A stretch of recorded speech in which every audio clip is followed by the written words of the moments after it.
Well, absolutely. Those are the live visuals, viewers, that we are getting for you of the convoy of President Putin, who has now arrived at the Rajghat, where the wreath-laying ceremony is going to take place. And from there, he will be heading to the Hyderabad house, where the business side of this entire visit really begins. Let me also go across to my other guest. We have Dr. Richard with us as well, even as we stay live with these visuals coming in from Rajghat for our viewers. Dr. Richard, of course, you know, very soon the real business is going to begin. I want to ask you a little bit about the trade imbalance. That has been a big talking point. While the bilateral trade between both the countries has really ballooned. Okay, I'm being told Russian President Vladimir Putin has already reached Rajghat.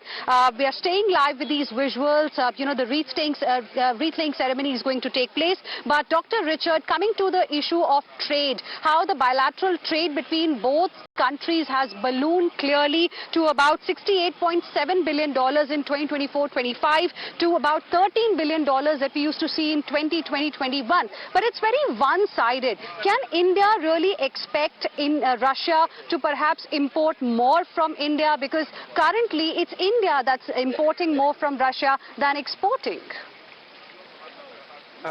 Yes, well, first, thanks for having me on. And yes, I don't know that Russia has the capability of importing more from India. Russia does not have a large consumer economy like, for instance, the United States does. I don't know that it has the capacity to import that significant a dollar amount. And in fact, by the way, I think that, in fact, is the key, is really the key here. Geopolitics today involves multiple and complex relationships. It's not all one way or the other. And India's economy is dependent on the imports by the United States, especially that they balloon. However, clearly it gets a lot of benefit from the discounted oil that it buys from Russia. So the key is going to be somehow to balance those two things for India. This is not going to be easy, and I think what makes it not easy is the fact that India has become so consequential in the world over the last 10 years, and that's going to be the key, because ultimately, and I do have to take exception to something that was said by the professor just before. While certainly he's absolutely correct in that there's certainly been inconsistencies and differential applications in how the United States has approached these different trade deals with different nations. I think in part because President Trump is transactional. But while there has been, I think to suggest that Ukraine is a pretext, we're using Ukraine as a pretext for a bad deal, a bad trade deal, really misreads the sentiments of both the American leadership and the American people.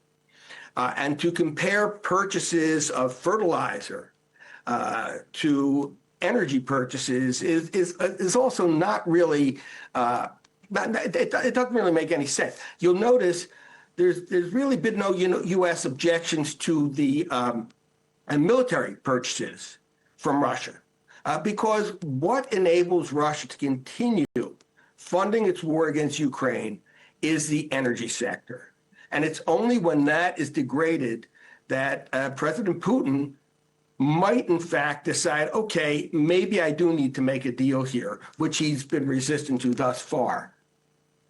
All right, Dr. Benkin, please stay on with us. We'll also go across to our other guests to know their views on your analysis. But I just want to quickly draw the attention of our viewers to the other developments that are taking place on the broadcast. Big news coming in.